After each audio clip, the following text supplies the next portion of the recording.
Há 2000 anos. Primeira parte. Dois amigos. Os últimos clarões da tarde haviam caído sobre o casario romano. As águas do Tibre, ladeando o Aventino, deixavam retratados os derradeiros reflexos do crepúsculo, enquanto nas ruas estreitas passavam liteiras apressadas, sustidas por escravos musculosos e lépidos. Nuvens pesadas amontoavam-se na atmosfera, anunciando aguaceiros próximos, e as últimas janelas das residências particulares e coletivas fechavam-se com estrépito ao sopro dos primeiros ventos da noite. Entre as construções elegantes e sóbrias, que exibiam mármores preciosos no sopé da colina, um edifício havia que reclamava a atenção do forasteiro pela singularidade das suas colunas severas e majestosas. Uma vista de olhos ao seu exterior indicava a posição do proprietário, dado o aspecto artístico e imponente. Era, de fato, a residência do senador Públio Lentulus Cornélius, homem ainda moço, que, à maneira da época, exercia no Senado funções legislativas e judiciais, de acordo com o direito que lhe competiam como descendente de antiga família de senadores e cônsules da República. O Império, fundado com Augusto, havia limitado os poderes senatoriais, cujos detentores já não exerciam nenhuma influência direta nos assuntos privativos do governo imperial, mas mantivera a hereditariedade dos títulos e dignidades das famílias patrícias, estabelecendo as mais nítidas linhas de separação das classes na hierarquia social. Eram 19 horas de um dia de maio de 31 da nossa era. Públio Lentulus, em companhia de seu amigo Flamínio Severus, reclinado no triciclo, terminava o jantar, enquanto Lívia, a esposa, expedia ordens domésticas a uma jovem escrava etrusca. O anfitrião era um homem relativamente jovem, aparentando menos de 30 anos, não obstante o seu perfil orgulhoso e austero, aliado à túnica de ampla barra purpúrea, que impunha certo respeito a quantos se lhe aproximavam, contrastando com o amigo que, revestindo a mesma indumentária de senador, deixava entrever idade madura, iluminada de cães precoces, em penhor de bondade e experiência da vida. Deixando a jovem senhora entregue aos cuidados domésticos, ambos se dirigiram ao peristilo por buscarem um pouco de oxigênio da noite cálida, embora o aspecto ameaçador do firmamento pronunciasse chuva iminente. "A verdade, meu caro Públio", exclamava Flamírio pensativo, "é que te consome a olhos vistos. Trata-se de uma situação que precisa modificar-se sem perda de tempo. Já recorreste a todos os facultativos no caso de tua filhinha?" "Infelizmente", retorquia o patrício com amargura, "já lancei mão de todos os recursos ao nosso alcance. Ainda nesses últimos dias, minha pobre Lívia levou-a a distrair-se em nossa vivenda de Tibur, procurando um dos melhores médicos da cidade, que afirmou tratar-se de um caso sem remédio na ciência dos nossos dias.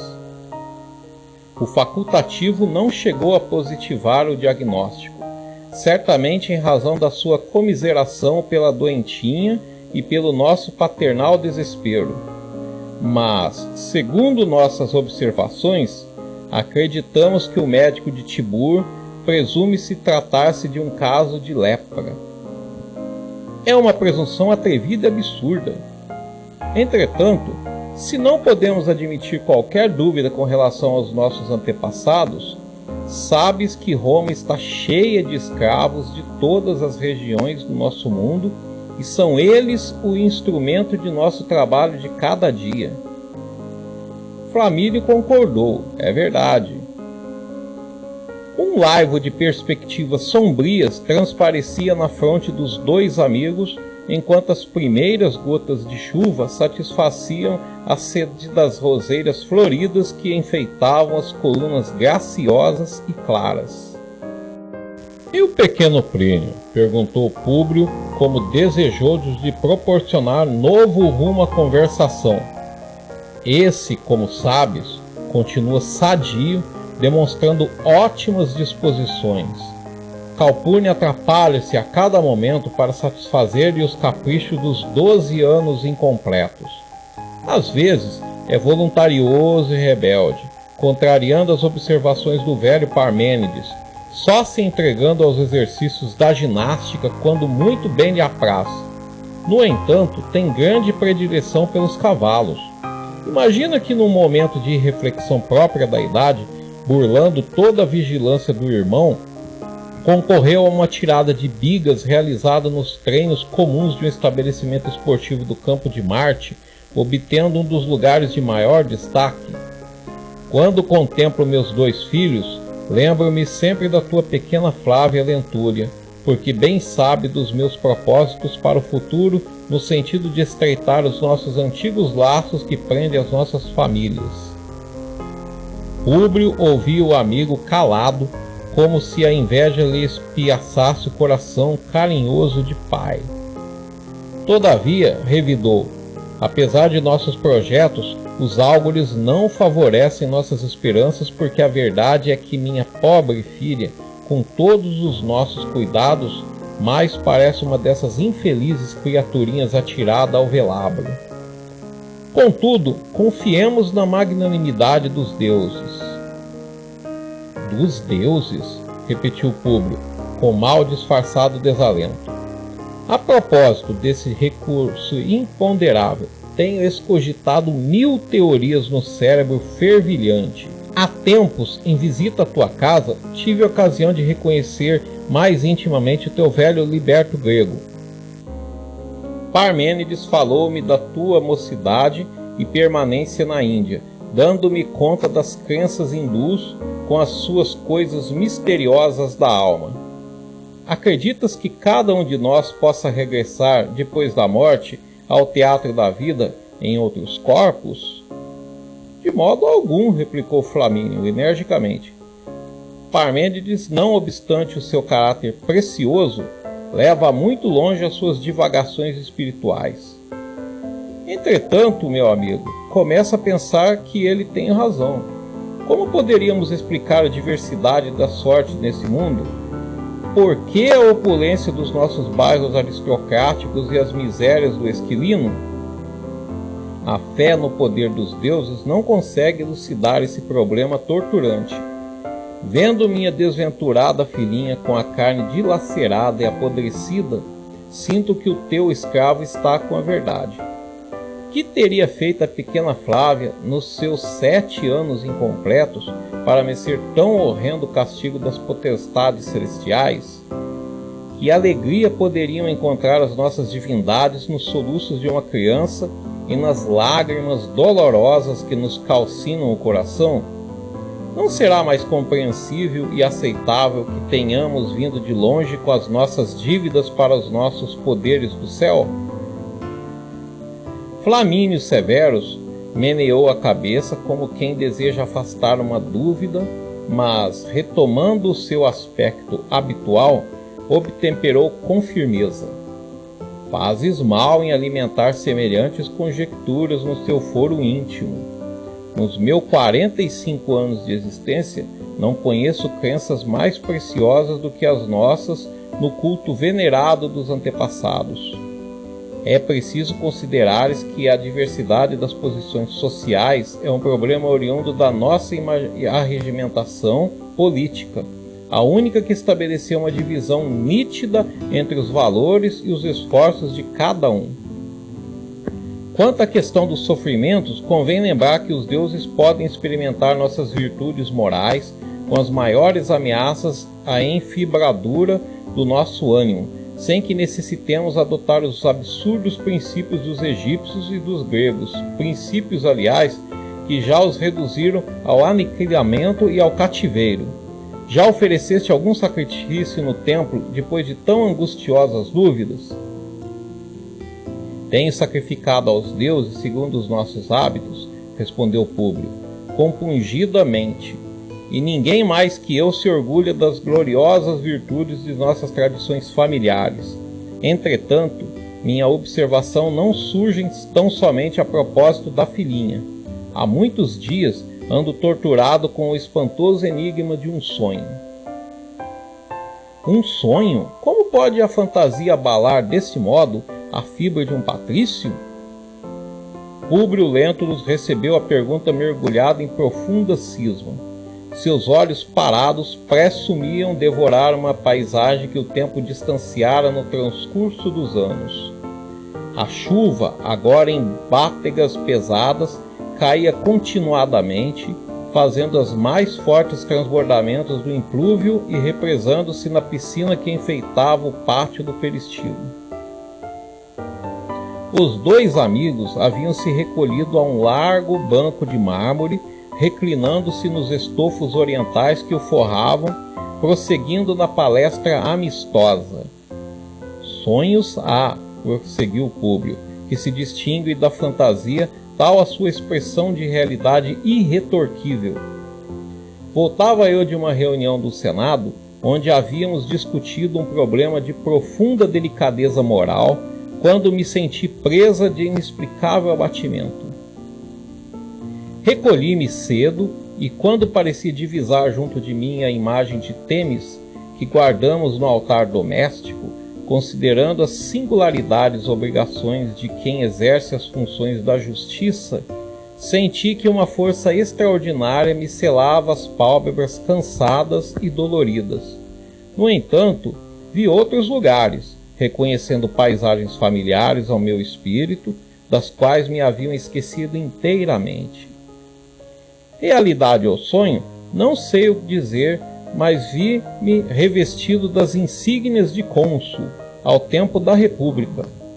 Parecia-me haver retrocedido à época de Lúcio Sérgio Catilina, pois o via ao meu lado, bem como a Cícero, que se me figuravam duas personificações, do mal e do bem. Sentia-me ligado ao primeiro por laços fortes e indestrutíveis, como se estivesse vivendo a época tenebrosa da sua conspiração contra o Senado, e participando com ele da trama ignominiosa que avisava a mais íntima organização da República. Prestigiava-lhe as intenções criminosas, aderindo a todos os seus projetos com a minha autoridade administrativa, assumindo a direção de reuniões secretas, onde decretei assassínios nefandos. Num relâmpago, revivi toda a tragédia, sentindo que minhas mãos estavam nodoadas do sangue e das lágrimas dos inocentes. Contemplei, atemorizado, como se estivesse regressando involuntariamente a um pretérito obscuro e doloroso, a rede de infâmias perpetradas com a Revolução, em boa hora esmagada pela influência de Cícero. E o detalhe mais terrível é que eu havia assumido um dos papéis mais importantes e salientes da ignomínia. Todos os quadros hediondos do tempo passaram, então, à frente de meus olhos espantados. Todavia, o que mais me humilhava nessas visões do passado culposo, como se a minha personalidade atual se envergonhasse de semelhantes reminiscências, é que me prevalecia da autoridade e do poder para, aproveitando a situação, exercer as mais acerbas vinganças contra inimigos pessoais, contra quem expedia ordens de prisão, sob as mais terríveis acusações. E ao meu coração desalmado não bastava o recolhimento dos inimigos ao calabouços infectos, com a consequente separação dos afetos mais caros e mais doces da família. Ordenei a execução de muitos, na escuridão da noite, acrescendo a circunstância de que a muitos adversários políticos mandei arrancar olhos na minha presença, contemplando-lhes os tormentos com a frieza brutal das vinditas cruéis. Ai de mim que espalhava a desolação e a desventura em tantas almas, porque um dia, se lembraram de eliminar o verdugo cruel. Depois de toda a série de escândalos que me afastaram do consulado, senti o término dos meus atos infames e misérrimos, diante de carrascos inflexíveis que me condenaram ao terrível suplício do estrangulamento, experimentando então todos os tormentos e angústias da morte. O mais interessante, porém, é que revi a inenarrável instante da minha passagem pelas águas escuras do Aqueronte, quando me parecia haver descido aos lugares sombrios do Averno, onde não penetram as claridades dos deuses. A grande multidão de vítimas acercou-se então de minha alma angustiada e sofredora, reclamando justiça e reparação e rebentando em clamores e soluços que me pareciam no recôndito do coração. Por quanto tempo estive assim prisioneiro deste martírio indefinível, não sei dizê-lo. Apenas me recordo de haver lobrigado a figura celeste de Lívia, que no meio desse vórtice de pavores estendia-me as mãos fúlgidas e carinhosas.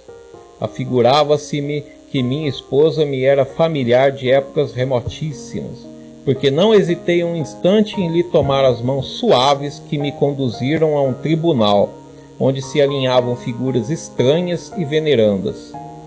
Cães respeitáveis aureolavam o semblante sereno desses juízes do céu, emissário dos deuses para julgamento dos homens da terra.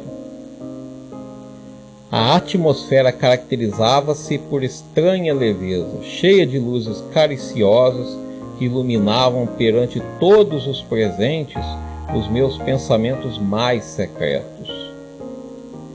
Lívia devia ser o meu anjo tutelar desse conselho de magistrados intangíveis, porque sua destra pairava sobre minha cabeça como a impor-me resignação e serenidade, a fim de ouvir as sentenças supremas.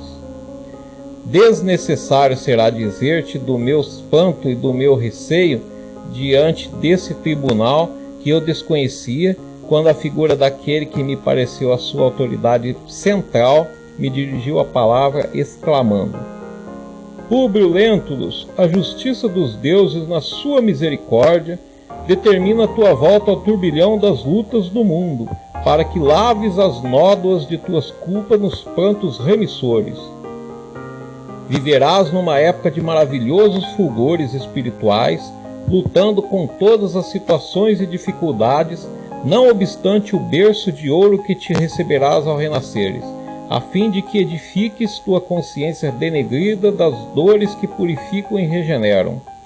Feliz de ti se bem souberes aproveitar a oportunidade bendita da sua reabilitação pela renúncia e pela humildade. Determinou-se que sejas poderoso e rico, a fim de que com teu desprendimento dos caminhos humanos, no instante preciso, possa ser elemento valioso para os teus mentores espirituais. Terás a inteligência e a saúde, a fortuna e a autoridade, como ensanchas a regeneração integral de tua alma, porque chegarás um momento em que serás compelido a desprezar todas as riquezas e todos os valores sociais, se bem souberes preparar o coração para a nova senda de amor e humildade, de tolerância e perdão, que será rasgada em breves anos a face escura da terra. A vida é um jogo de circunstâncias que todo espírito deve entrosar para o bem, no mecanismo do seu destino. Aproveita, pois, essas possibilidades que a misericórdia dos deuses coloca a serviço da tua redenção. Não desprezes o chamamento da verdade, quando soar a hora do testemunho e das renúncias santificadoras. Lívia seguirá contigo pela via dolorosa do aperfeiçoamento, e nela encontrarás o braço amigo e protetor para os dias de provação ríspida e acerbas. O essencial é a tua firmeza de ânimo no caminho escabroso, purificando tua fé e tuas obras na reparação do passado delituoso e obscuro. A essa altura, a voz altiva do patrício ia se tornando angustiada e dolorosa.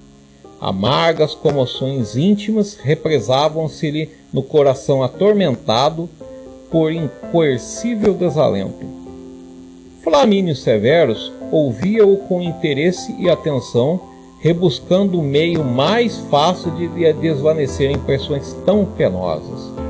Sentia ímpetos de desviar-lhe o curso dos pensamentos, arrancando-lhe o espírito daquele mundo de emoções impróprias da sua formação intelectual, apelando para a sua educação e para o seu orgulho. Mas, ao mesmo tempo, não conseguia sopitar as próprias dúvidas íntimas, em face daquele sonho, cuja nitidez e aspecto de realidade o deixavam aturdido. Compreendia que era necessário primeiro restabelecer sua própria fortaleza de ânimo, entendendo que a lógica da brandura deveria ser o escudo de suas palavras para esclarecimento do amigo que mais considerava irmão. Foi assim que, pousando a mão esguia e branca nos seus ombros, perguntou com amável doçura: "E depois, que mais viste?" Públio Lentulus, sentindo-se compreendido, recobrou as energias novas e continuou: "Depois das exortações daquele juiz severo e venerando, não mais lobriguei o vulto de Lívia ao meu lado, mas outras criaturas graciosas, envolvidas em préplos que me pareciam de neve translúcidas, confortavam meu coração com seus sorrisos acolhedores e bondosos.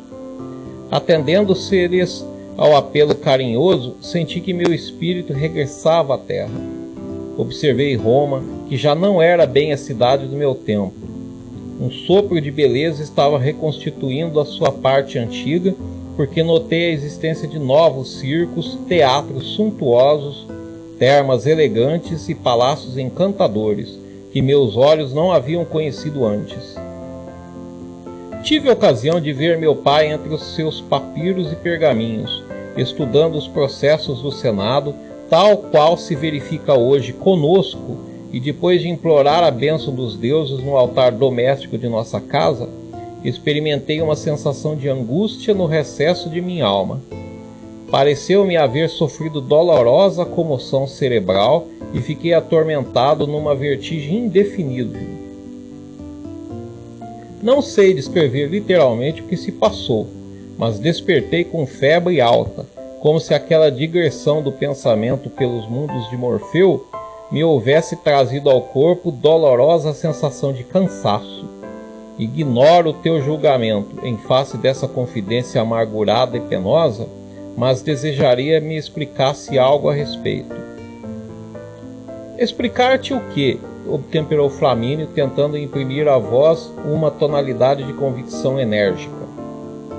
Bem sabes do respeito que me inspiram os álgores do templo, mas afinal, o que te ocorreu não pode passar simplesmente de um sonho, e tu não ignoras como devemos temer a imaginação dentro de nossas perspectivas de homens práticos.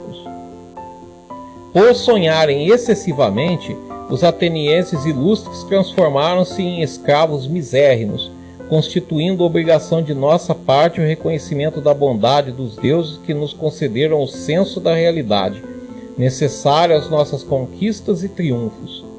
Seria lícito renunciar-se ao amor de ti mesmo e à posição de tua família, tão somente levado pela fantasia?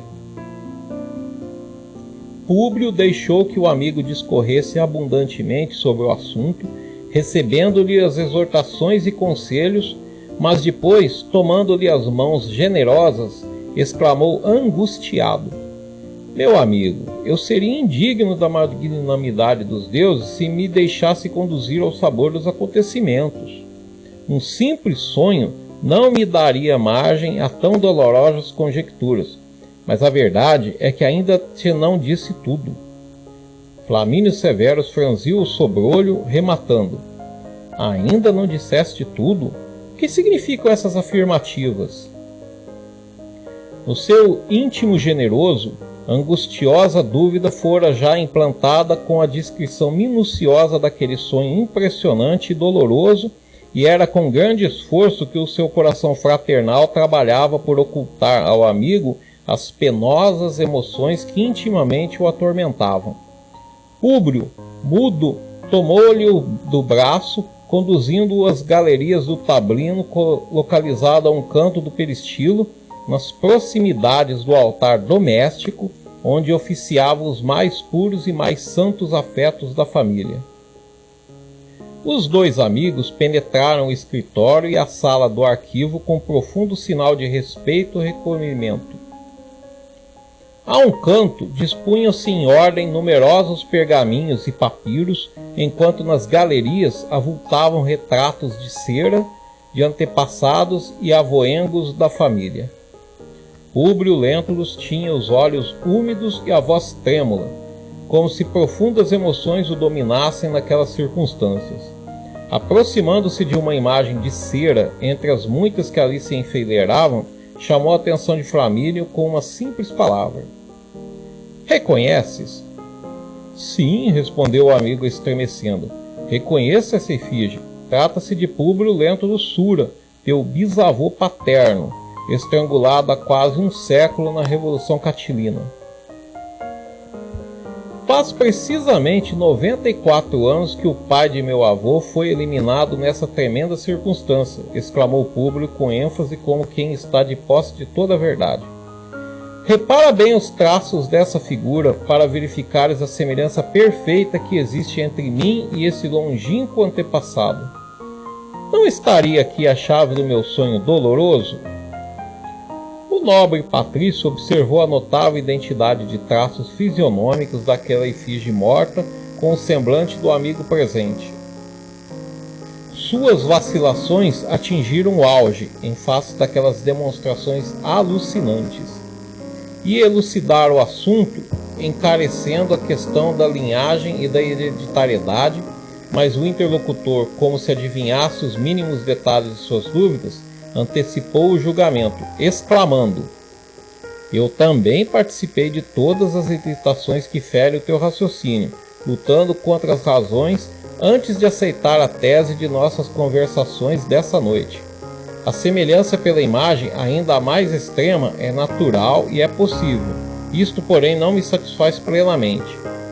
Expedi nesses últimos dias um dos servos de nossa casa, a tal Hermina, em cujas adjacências possuímos antiga habitação, onde se guardava o arquivo do extinto, que fiz transportar para aqui.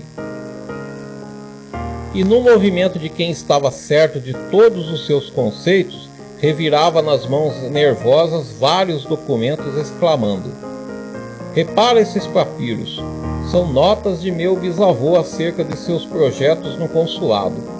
Encontrei neste acervo de pergaminhos diversas minutas de sentenças de morte, as quais já havia observado nas minhas digressões do sonho inexplicável. Confronta essas letras? Não se parecem com as minhas? Que desejaríamos mais além dessas provas caligráficas? Há muitos dias vivo este obscuro dilema no íntimo do coração. Serei eu Públio Lentulus Sura reencarnado? Flamínio Severus deixou pender a fronte com indisfarçável inquietação e indizível amargura. Numerosas haviam sido as provas da lucidez e da lógica do amigo. Tudo conspirava para que o seu castelo de explicações desmoronasse fragorosamente diante dos fatos consumados, mas procuraria novas forças a fim de salvaguardar o patrimônio das crenças e tradições de seus maiores, tentando esclarecer o espírito do companheiro de tantos anos. Meu amigo, murmurou abraçando, concordo contigo, em face desses acontecimentos alucinantes. O fato é dos que empolgam os espíritos mais frios, mas não podemos arriscar nossas responsabilidades no rumo incerto das primeiras impressões. Se ele nos parece a realidade, existem as realidades imediatas e positivas, aguardando o nosso concurso ativo. Considerando as tuas ponderações e acreditando mesmo na veracidade do fenômeno, não acredito devamos mergulhar o raciocínio nesses assuntos misteriosos e transcendentes. Sou avesso a essas parqueirações, certamente em virtude das minhas experiências de vida prática. Concordando de modo geral com o teu ponto de vista, recomendo-te não estendê-lo além do círculo de nossa intimidade fraternal, mesmo porque, não obstante a propriedade de conceitos com que me dás testemunho da tua lucidez, sinto-te cansado e abatido nesse torvelinho de trabalhos do ambiente doméstico e social. Fez uma pausa nas suas observações comovidas, como quem raciocinasse procurando recurso eficaz para remediar a situação, e sugeriu com doçura: poderias descansar um pouco na Palestina, levando a família para essa estação de repouso. Existem ali regiões de clima adorável que operariam talvez a cura de tua filhinha, restabelecendo simultaneamente as suas forças orgânicas. Quem sabe? Esquecerias o tumulto da cidade, regressando mais tarde ao nosso meio com energias novas. O atual procurador da Judéia é nosso amigo. Poderíamos harmonizar vários problemas do nosso interesse e de nossas funções, porquanto não me seria difícil obter do imperador dispensa dos seus trabalhos no Senado, de modo a que continuasses recebendo subsídios do Estado enquanto permanecesses na Judéia. Que julgas a respeito? Poderias partir tranquilo, pois eu tomaria o meu cargo à direção de todos os teus negócios em Roma, zelando pelos seus interesses e pelas suas propriedades. Públio deixou transparecer no olhar uma chama de esperança, e como quem estivesse examinando intimamente todas as razões favoráveis ou contrárias à execução do projeto, ponderou: a ideia é providencial e generosa, mas a saúde de Lívia não me autoriza a tomar uma resolução pronta e definitiva. Por quê? Esperamos para breve o segundo rebento do nosso lar. E quando esperas esse advento? Dentro de 6 meses. Interessa-te a viagem depois do inverno próximo? Sim. Pois bem, estarás então na Judéia, precisamente daqui a 1 ano. Os 2 amigos reconheceram que a palestra havia sido longa. Cessara o aguaceiro. O firmamento esplendia de constelações lavadas e límpidas. Iniciara-se já o tráfego das carroças barulhentas, com os gritos pouco amáveis dos condutores, porque na Roma imperial as horas do dia eram reservadas de modo absoluto ao tráfego dos palanquins patrícios e ao movimento dos pedestres. Flamínio despediu-se comovidamente do amigo, retomando a liteira suntuosa com auxílio de seus escravos Pressos e Hercúleos. Públio Lentulus, tão logo se viu só, encaminhou-se ao terraço onde corriam céleres as brisas da noite alta. A claridade do luar opulento contemplou o casario romano espalhado pelas colinas sagradas da cidade gloriosa. Espraiou os olhos na paisagem noturna, considerando os problemas profundos da vida e da alma, deixando pender a fronte entristecido. Incoercível tristeza dominava-lhe o ânimo voluntarioso e sensível, enquanto uma onda de amor próprio e de orgulho lhe sopitava as lágrimas íntimas do coração atormentado por angustiosos pensamentos.